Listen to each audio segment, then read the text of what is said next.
In our trip through history today, we are going to start with some images of portraits that have earrings on their portrait sitters. And we're going to talk a little bit about the fashion and how styles changed. We'll take a look at some of Marie Antoinette's jewelry too. And then we are going to look at some physical examples. It isn't enough to just see a diagram like this and to be able to date things. We're going to go into detail, but before we do, and feel free to screenshot this and I will show it again a little bit later, we are going to go into the history of earrings. To begin, in the 16th century, this is a wonderful portrait known as The Girl with the Coral Earring. And it is a beautiful image where you can just make out that earring. And coral was meant to be, good luck and ward off evil spirits. So often earrings or other pieces, usually necklaces, coral necklaces or bracelets were gifted to children. They were also even used for teething, which is kind of interesting. Now, it was rather uncommon for women to have piercings this early on, especially at this young of age. So really interesting example of a portrait. We've got Charles I, and he is extremely well known to have worn pearl earrings, especially this large drop. And it was very popular at this point in time for royalty to show their wealth by wearing jewels, especially large pearls like this, and merchants also tended to wear earrings too. This is where it's very fascinating because the earrings were worn by different classes. The lowest class, nobility, merchants, all for different reasons. Now, here we have a very famous portrait. It's Vermeer's Girl with the Pearl Earring from 1665, showing another pearl drop similar to the last one that we saw, really quite beautiful. And this is a very well-known portrait. Typical of the time, this single drop was very popular. And again, one would be quite wealthy to have a pearl like this. And faux pearls, while they were being made in the 18th century, using just a very thin glass shell and then putting ground up nacre and wax inside, this is too early. So it's fascinating to wonder who is wearing this. Here from 1670, we've got another example, again with pearls and a little bow. This is a nod to the pendeloque earring, which became in style a little bit later, that we're going to talk about as well. But clearly this was a woman of means, likely nobility, who was able to afford the reams of pearls that she's wearing and these very large drop earrings. In 1720, we've got this example. The portrait is known as Lady in an Ermine-Trimmed Cloak. Again, a nod to royalty because usually royalty would be wearing that ermine-trimmed cloak or robes.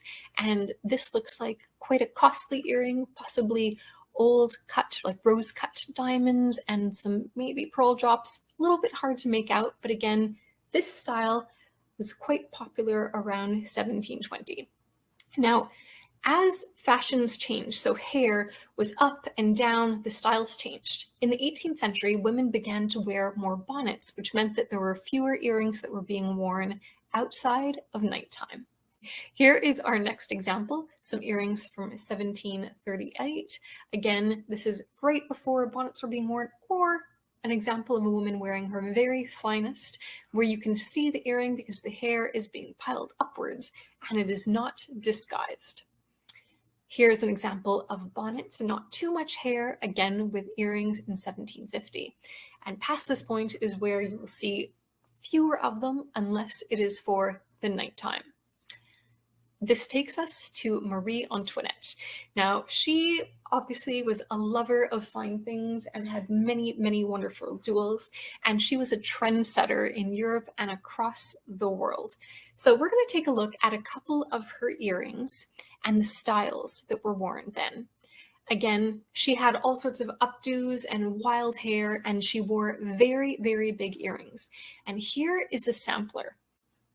One interesting thing to know is that these earrings sometimes were so big and so heavy that the woman would actually tie ribbons into the earrings and up around their ear or into their hair in order to take some of the weight off the ear so that it wouldn't be pulling the ears down too far. So with these three examples, we've got the girandole, and this is really meant to look almost like a wonderful chandelier. Very popular look, and you can find many antique examples of these today. The next one we're going to look at is the pendeloque. The pendeloque is a bit of a misnomer. A true pendeloque is actually one that has a bow in the middle and a stone that is a drop at the bottom and the top. But we now commonly refer to this style, which is essentially a drop style earring, as being a pendeloque. Many of these earrings, especially the larger girandole earrings, didn't necessarily survive if they were much bigger than this, because what happened is that as smaller earrings came back into popularity and style, these jewels were taken apart and they were repurposed and new jewels were created of them. So just a fascinating way of looking at these earrings through history. We are going to jump ahead to 1850, and here we have another example of a drop earring.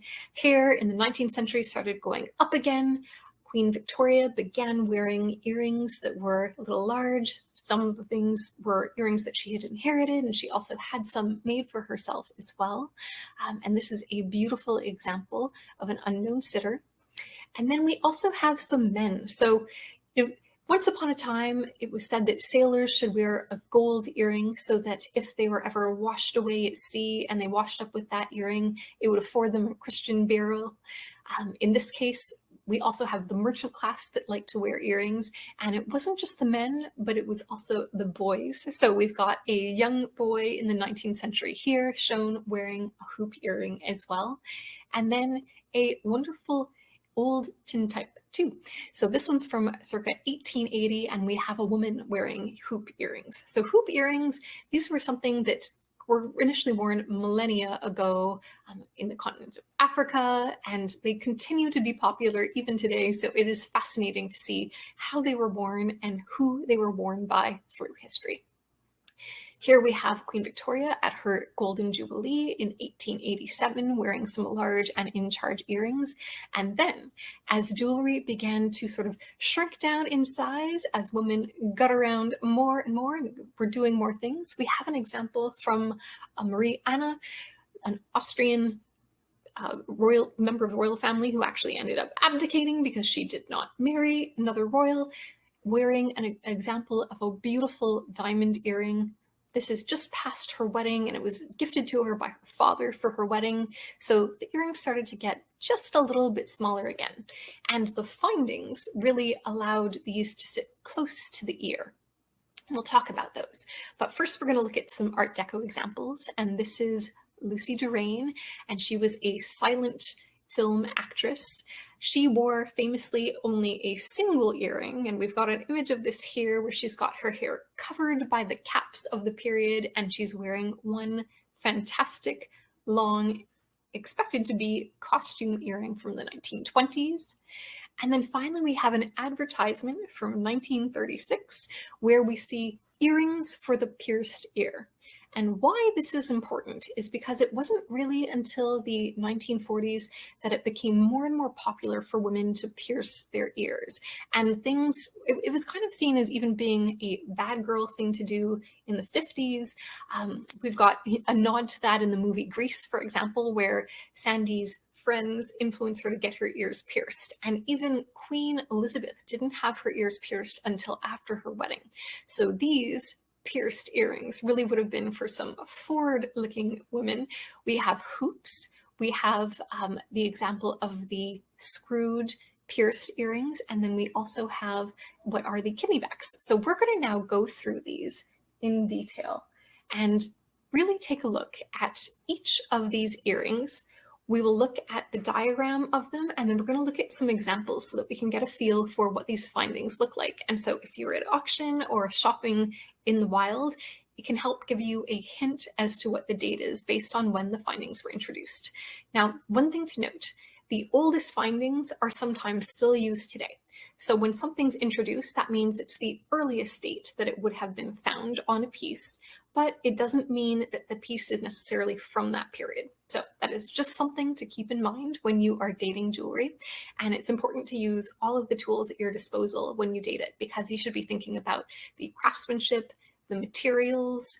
If it's white gold, it's not going to be from before, most likely 1918, unless it was a like craftsman from like a very specific area. So it's very unlikely it really wasn't commercialized until after then. So without further ado, I'm going to pop this chart back onto the screen, and we are going to look at these and look at the names of these earrings as well. Let us begin with the poissarde earrings. So these were initially popularized by the wives of fisherwomen, and they were called this because they kind of looked like a fish hook. And what was wonderful about these earrings is that it also allowed women to tie the ribbons through them and around their ears or up into their hair. So you can find poissarde earrings that have some examples of like heavy jewels. Now, these were introduced in 1780, but these specific earrings are from about 1820. I do not have an example of poissarde earrings to show you. Unfortunately, I don't have any in my collection, but we will look at some of the old shepherd hooks and I'll show you an example. So these shepherd hooks, we've got an example of an acorn hair earring as well as a jet earring. And you can see how the shepherd hooks were a little bit irregular. The shepherd hook was introduced in 1800, so that helps us date some earrings. And I am now going to show you a pair that I have as well, which are these rock crystal collet set earrings from the Georgian period. Long hooks. There you see it. You can tell that these are hand fabricated as well. So they aren't that typical, metal stamped out with a ball on the end that you see very commonly available on Amazon. And I'm going to try to hold this as still as possible so you can see the collet setting. So there is an example of early shepherd hook earrings. So something that you can look for is that handcrafted workmanship that is on them. And then you also want to look for materials, again, stones. And these I managed to find from a seller on Ruby Lane many years ago, and they add a nice little bit of sparkle to many outfits. We are now going to take a look at the kidney wire. So the kidney wire is my nemesis, introduced in 1882. The joy of the kidney wire is that it is very secure in that it closes around the ear. But as I've shared with some of you before, my ear is pierced smack in the center. And so as you can see, where it closes in the ear, which is just behind the earlobe, it actually gets to the thinnest point of the earlobe. And for me, that is a problem because my earlobe is a little bit on the chubby side. So I have some examples from the aesthetic period. So just a smidge later, they say it's 1885. These were introduced in 1882. I'm going to show you the front. So these are a beautiful kind of Japanese aesthetic motif, and it's a brooch and earring set that I have. Here's the kidney wire. I do not wear these, and I refuse to replace them because I want to keep them pristine. But what I do wear is the brooch, which I will show you as well. They have such wonderful movement. So funny to be thinking that my earlobes are overweight, but this allows you to see the detail of the birds, the fans, the bamboo, and almost that temple motif.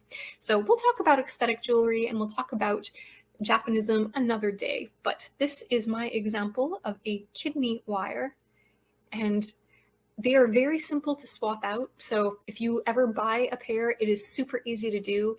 And I could do this in like a flick of a finger and easily add it back if I wanted to. I just don't want to change them out. I really like to keep things pristine if I can. Next up, we are going to take a look at something that I do really like. And it is the screwback for pierced ears, which was introduced in 1894. These are sometimes also referred to as sleeper earrings. So there is a almost like nut and bolt type action, which allows you to screw the earring back on and off quite securely, which means that it is going to stay. And this is popularly still used for diamond earrings to make sure that the bearer does not lose them. And I'm going to show you my example. Here we have it. These are onyx, gold, and diamond earrings. And again, These can be a little tricky to put on because there's a lot of screwing required. It can take a moment or two. Come on, we're almost there. But when they're on, and you are not going to lose them. So for valuable pieces, especially if you ever think about buying like a 1 carat diamond earring, it is a great idea to get them. The post is thin. It's a tiny bit thicker than just a regular butterfly back, but those rivets in there usually fit nicely into any ear piercing. So you don't need to worry, regardless of whether you had your ears pierced with a gun or if you had it done with a needle that kind of just pulled through. These are some of my favorite backs because they are quite secure. My ears are also a little bit sensitive. I don't like having really heavy earrings, and I find that the studs, the closer they are to the ear, the better for me. Next up, we are going to look at the lever back. And this one, I don't have an example anymore because I sold it, shame on me. But this is another really interesting example where you've got a piercing that is coming through the front of the ear and is going into the back of the lever. This example is really beautiful enamel, Art Nouveau period or so, and introduced in the 1900s. That helps give us an idea as to when these earrings would likely have been made at the earliest. Now, leverbacks are still sometimes used even now in some costume jewelry. And really, some people love these. They find them really comfortable, and they are almost the precursor to the omega back that we are going to be looking at in just a few moments. The screwback is one of my other favorites. So similar to the pierced screwback, this one simply screws onto the ear and you are able to tighten it as much as you want so that it can fit any earlobe size. I like this one because generally with my little chubby earlobes, I'm still able to slip my earlobe in and then tighten it on and get it closed up. And I do wear these even with my pierced ears. So here is an example. This is a beautiful iris glass earring, and here you would tuck your earlobe in and simply screw it until you were pleased, and it would stay put, and they're quite comfortable. It is possible to over tighten these to the point where they are not comfortable, and some people do have more sensitive ears, so really it depends on the wear and what you like. But these are fantastic screwback earrings. You can still find them today, but they were quite popular during the Art Deco period, and that does definitely help us date them. I've got another pair. These ones are rock crystal, and again, screwback with a lot of movement. As you can see, I love my rock crystal, and this pair is particularly comfortable to wear, which brings me great joy. Let's keep moving along. Next up, we have the post and butterfly back, introduced in 1929. And I wanted to show an example with a wonderful cameo, potentially nice early piece here. These are really what we have come to think of as being like the typical pierced earring finding. And so these are simply a post with a butterfly back that slides through. In this example, we have onyx and gold with a top bit and that butterfly. And the butterfly nuts are the first, I'm going to call them nuts, but the later ones are the triangular version. Here is that butterfly, again, because it looks like a butterfly wing. Most common, very popular. If someone shows you some butterfly backed earrings and tells you they're from the 1700s, you know that's not true. They could have been converted, but based on what we know now, these were not introduced until 1929, so that helps us date for sure. We have the spring clip. So introduced in 1934, this is often what we think of as the clip-on earring of choice. And in this example, we have some beautiful glass. I would say this pair is likely later than 1934. But these are quite comfortable. Often you find them with little pads that are attached. And so this helps us date earrings as well. Now there are earlier versions, and some of them have simply a round hoop that almost looks like an omega back without a post. and some experimental earring findings as well that different makers have. So it is possible to find them, but they are still going to be really that Deco period. So that helps us to date them. And here I've got a later pair. This is from, I would say, the late 50s. These were my earrings from my weddings, pearls, some platinum, and I love them because they're comfortable and they tend to allow one to wear a lot of weight on the ear, more weight than you might usually be able to get away with if you have sensitive ears. And these were really popularized as the styles became a little bit more masculine, haircuts went up, and round or large statement earrings were being worn close to the face. So in the 40s, and that was kind of around the time where people started piercing their ears more, this is where they became quite popular. Last earring finding that I'm going to share with you, which is the Omega back. Many people love these because they add that extra security for holding weight like a clip-on has because of the large back, but they work really well for a pierced ear. With these Omega backs, again, these are fantastic for most people. Unfortunately, they are my nemesis. They do not work so well for me because of the placement of my ear hole. But these are often used in high-end jewelry today. In this example that we see, it is gold, diamonds, and sapphires in baguette cuts. Really quite beautiful. Thank you so much for watching this excerpt from the Sundae Brunch. Please feel free to screenshot this diagram. If this was helpful, please like and subscribe to the channel. You're invited to join us live every second Sunday for the Sundae Brunch, where we do deep dives into antique and vintage jewelry topics, discuss jewelry identification, how to spot listing errors, and do some virtual shopping together online. Hope to see you soon!